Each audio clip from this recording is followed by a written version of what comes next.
Hey there everybody, I'm Mike DeLisio. And I'm Roy Cannaday. And today we're going to be doing a review of Cthulhu Wars Duel, a two-player version of Cthulhu Wars, and two-player game. Figured it makes sense to have a two-person review, right? Definitely. All right. Well, let's head over to the table. I'll give you a little overview of the game, then we'll come back here and tell you what we think about it.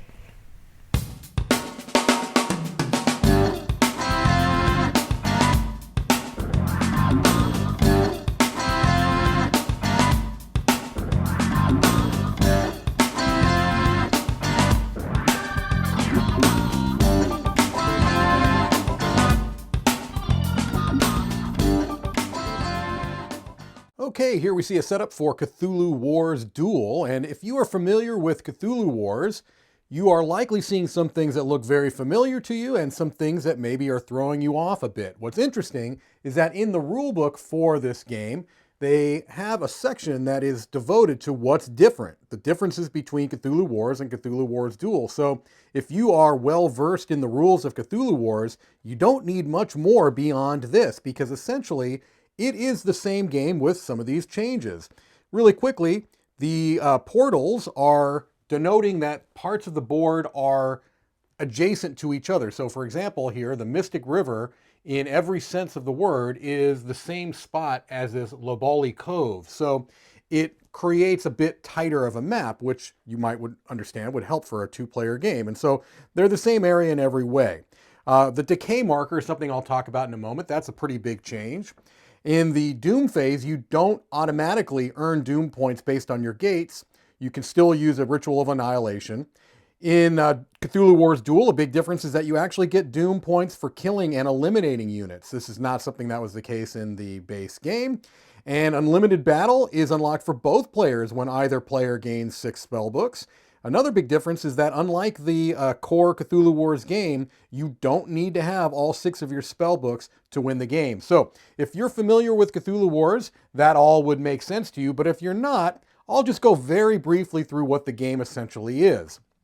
This is an area control game, and it's going to involve a fair amount of combat. It also is asymmetrical in that we've got, in this box, the 2 core factions of Great Cthulhu and Black Goat. These were 2 of the 4 factions, the 2 of the 4 core factions in the Cthulhu Wars base game. And all indications are that all of those factions and the expansion factions, at least some of them, will eventually be introduced into this 2-player Cthulhu Wars Duel system. And that's the big difference. This is a 2-player only game. All right? And so you set up with each player in their starting area, denoted by the symbol of their faction. So the Black Goat is here with their 6 acolytes and 1 controlled gate, and the Great Cthulhu faction is in their starting area, denoted by their symbol there, with their controlled gate and their 6 factions. All right?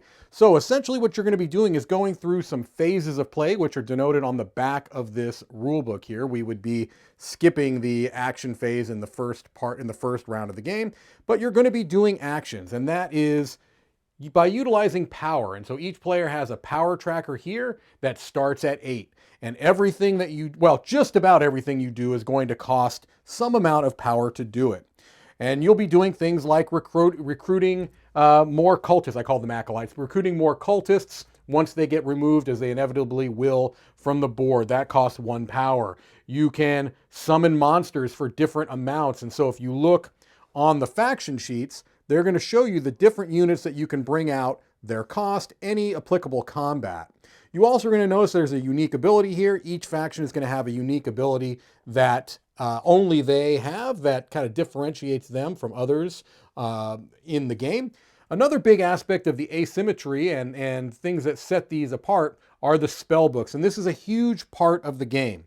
Throughout the game, you're going to be trying, and I'll just bring this right back up here, you're going to be trying to achieve these things, to make them occur during the game. So for example, if ever you kill and or devour an enemy unit in battle, that means that now you're going to be able to put a spell on that spot, a spell book on that spot. And you have your spell books that are given to you at the beginning of the game. And these are all going to give you different either abilities, sometimes they're actions that actually will cost power to do, sometimes they're ongoing effects, but these are all things that are unique to your faction that you're going to want to get out in play as soon as possible. And so Great Cthulhu has their spell book and the Black Goat has their spell book that are completely different. They have completely different abilities, completely different effects. And also the requirements to get those spell books into play are also different. So essentially as I mentioned before, what you're going to be doing is you're going to be spending power to do things like moving units around. Let's say I moved a couple of units around and maybe I wanted to build a gate, which is going to cost me 3, and I'll put that down here, and then I can control that gate, and then maybe I did 2 things there. I would move first, then I would build the gate. But just to give you an idea, you're spending power to take actions. And if you go down to 0 power, what you have to do then is move the decay marker up 1. So let's say that this was the case. Obviously, there would be more things on board here. Maybe different monsters would have been brought onto the board or something along those lines. Let's say that at the beginning of the Great Cthulhu's turn, they're at 0 power while the Black Goat still has 4 power. So what I would have to do if I were the Great Cthulhu player is move this decay marker up to 1. Now what this does essentially is makes every one of the Black Goat's powers more expensive. Any one of their actions, I should say, more expensive. So the first thing they would have to do is spend 1 power, and then they can do something. So if they wanted to do something that cost them 1, wouldn't make a lot of sense, because on the next turn, I would do this, and they would have no actions left. So it actually kind of would behoove the Black Goat player to do something that cost them 3 so that they can get the effect of all of the power that they have. All right? So that's how the decay marker works. It essentially makes it so that if you are lagging a little bit, going a little bit more slowly with the actions you're doing, and the other players are maybe taking these big actions, you can't just sit back and do 5, 6, 7 actions in a row necessarily, because every time the other player is passing, this is getting higher and it's costing you more and more to do your actions. That's a big part of the game. You're also going to essentially be eventually be getting into combat, which is dice driven. Essentially, you're going to be looking at high numbers are going to be either removing units or hurting units, which is making them maybe retreat into adjacent areas, things along those lines. Taking actions to try to gain territories, gain control of gates. So these are just the list of the basic actions. Then you'll have the gather power phase where you would return the decay marker to 0. And here's where you're going to gather more power for the next round, okay? You're going to gain 1 power per cultist you have on the board. You're going to gain 2 power per controlled gate. 1 power per any captured cultist that you'd have, and you'd then return them to their pool.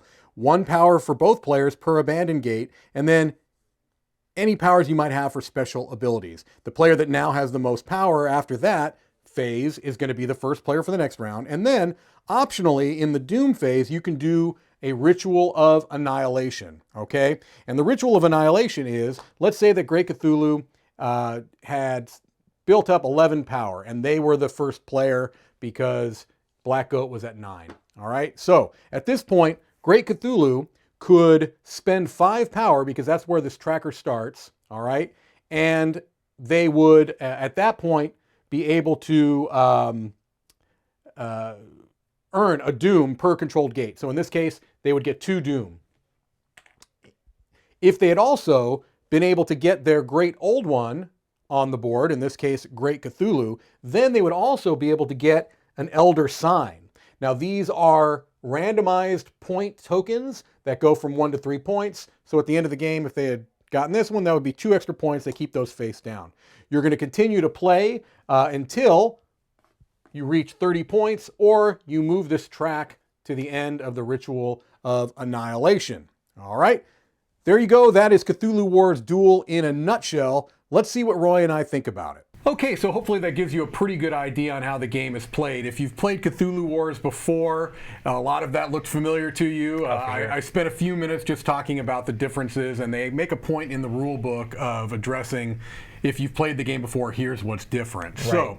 So let's just start talking about art and components a little bit first. That's going to be a huge difference for sure, between the original game and this game. So the first thing to point out, of course, is that you're dealing with standees now, right? Yes. And Cthulhu Wars, one of the big pulls to that game, at least when it was first being brought out, were these huge, grandiose, amazing miniatures. I think it was one of the biggest miniatures I'd seen. I think it might have been the first game that just had these just ridiculously gigantic miniatures, and that was one of the complaints some people had, was that it was overproduced. Right. So this has gone the opposite direction and has it where it's a lot more affordable as far as the gameplay goes. But I think the art overall is pretty much the same. It has the same look and the same vibe as far as like the artwork of the game and the way the stuff happens. It just doesn't have those gigantic hulking miniatures from the previous version. Right, and it's funny because I remember must have been a number of Gen Cons back where I hadn't heard anything about Cthulhu Wars, but Peterson Games was there with their booth, and I almost thought it was a joke. The first time I thought the miniatures, I almost thought, okay, well, this is just like something they're bringing to Gen Con, but the real version will be smaller. And then when I saw that, you were wrong. I was wrong. And so it's interesting because that game really is known mostly for its miniatures. But there's also a game there too. Oh, for sure. And there were some people that were saying we would love to have a version that had standees that was smaller and more affordable, because obviously there's going to be a cost involved anytime you've got miniatures of that scale and the number of miniatures that come in the box. Oh, for sure. It's going to be there. So I agree with you. The art is the same. Basically, it looks exactly the same. How much of the appeal of the game came from the miniatures is really going to be where that comes about. For sure. Because the style of the art looks the same. The quality of the cardboard is about the same. I think the tiles for the gates may be a little bit thicker in the original version. Maybe, I'm not 100% I'm not sure. positive I of played that. more with like the plastic gates too, so I'm not sure the difference in between the retail version of the core set and the deluxe version of the super Kickstarter deluxe with tons of different things added in. It's funny to talk about a deluxe version of that game when even it's already more deluxe. Right. But I didn't play with those plastic gates. But the art is fine. The component quality for this, I think, is fine for what you're getting. The art on the board is clear. I never had any issues with trying to figure out, especially with the way this adjacency works in this game. I always felt comfortable about where things were. So the art and components I thought were fine. Yeah, it's definitely good as far as that stuff goes. Of course, the whole miniatures thing, which we'll talk more in comparison. But yeah. It's pretty good.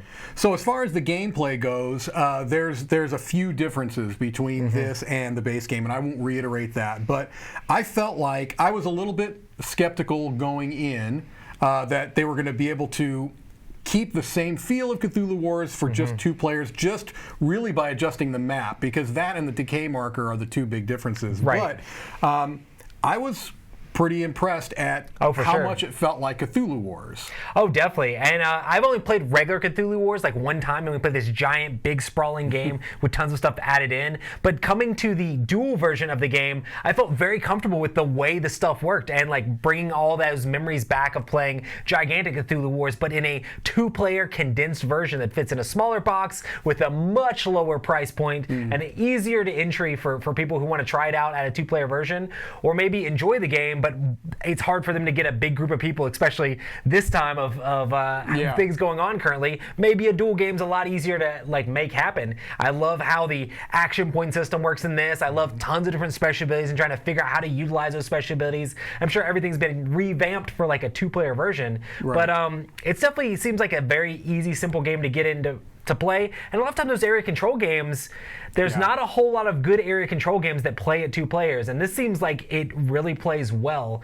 at that 2-player play count because it's made to play that way. Right, and what's interesting is that, like I said, the 2 big things they did to kind of make this work, so to speak, is adjacency, kind of making the map tighter, right? But also that decay marker, and that to me is the neatest kind of trick that they pulled off with this game, because not only does it make it work for 2 players, essentially, if somebody wants to spend a bunch of their action points early on to do some big moves, the other player can't just take, 7 or 8 small moves, because each move costs more, as it goes on with that decay marker.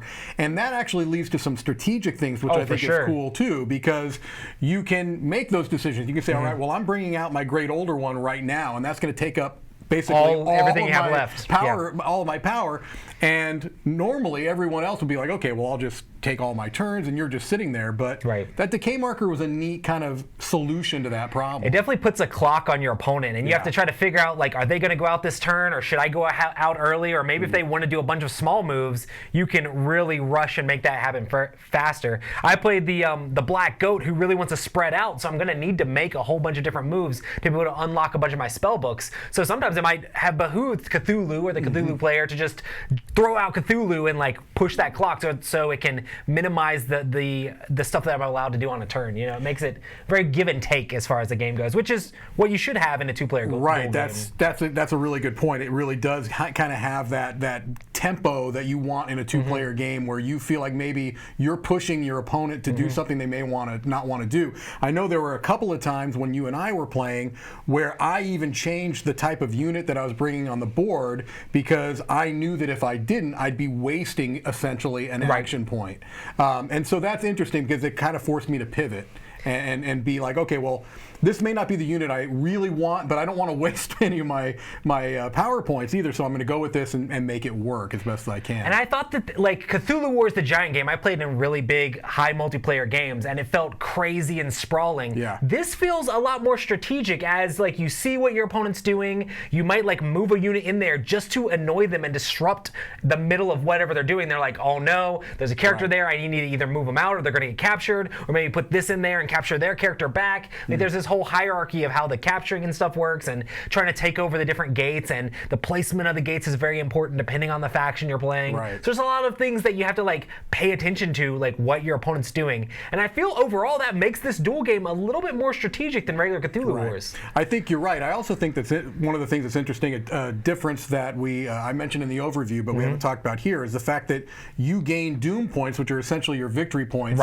by defeating units. And that's not the case in original Cthulhu Wars. And the first couple of times I played it, it felt odd to me that in a game that really is about area control and combat, I mean, you're chucking dice like nobody's business, that you weren't just directly gaining points by that, and you are here. So that also changes kind of when you might choose to go into combat and why you might choose to go into combat. So that was a nice little twist too. Yeah, and it can definitely lead to setting up some certain situations where it's like, I got all these special abilities unlocked, now my units are really good at combat, and you have that really big combat where it's like it goes your way and you end up getting a lot of points. Depending on the faction you're playing, that can be very rewarding when you kind of set stuff up for a while and it kind of like comes to fruition. So I think that's really cool about the game as well. Right, and you've mentioned a few times, depending on the faction you're playing, you know, this base set of Cthulhu Wars Duel comes with Great Cthulhu and the Black Goat, but they've mentioned in the rulebook and elsewhere that they're going to be releasing and the they others. also have all these different things on the board showing where all these different units are going to start at. So you know that they're going to be coming. Right, you can see Yellow Sign starts here, Windwalker starts here,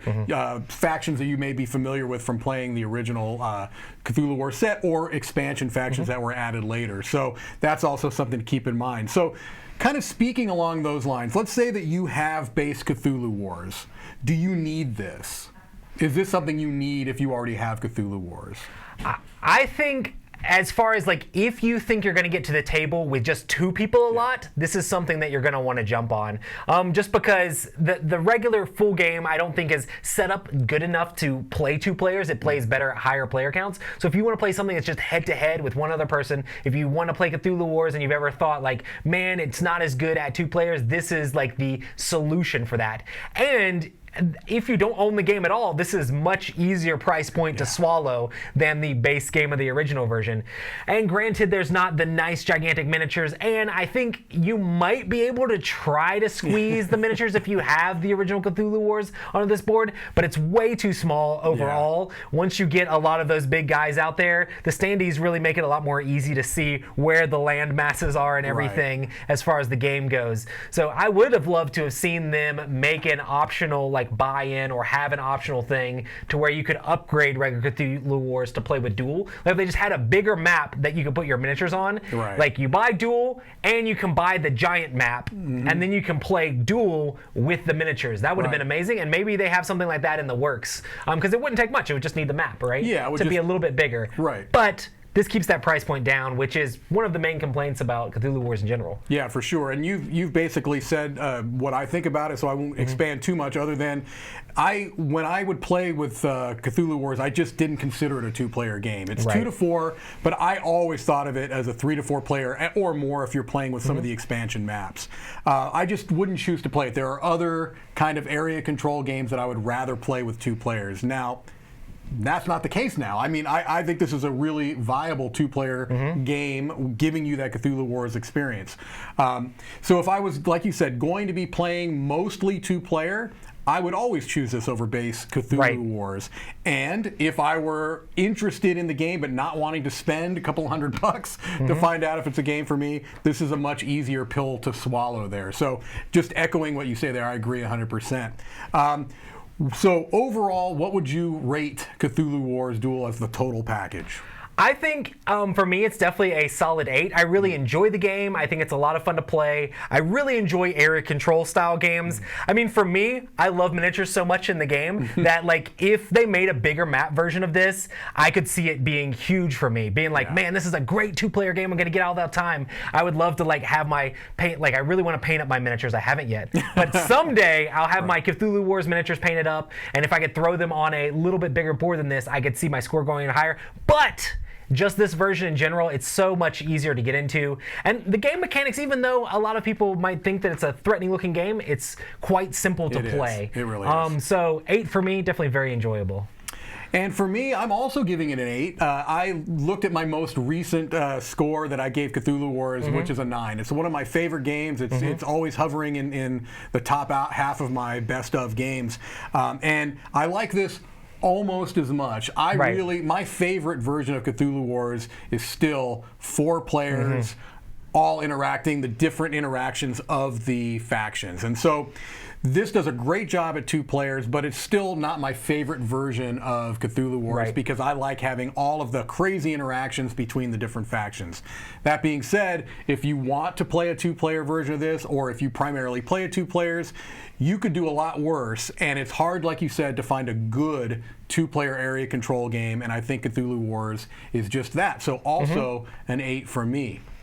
All right, well, there you have it. That's Cthulhu Wars Duel. Thank you so much for watching. I am Mike DeLisio. And I'm Roy Kennedy. Take care, everybody.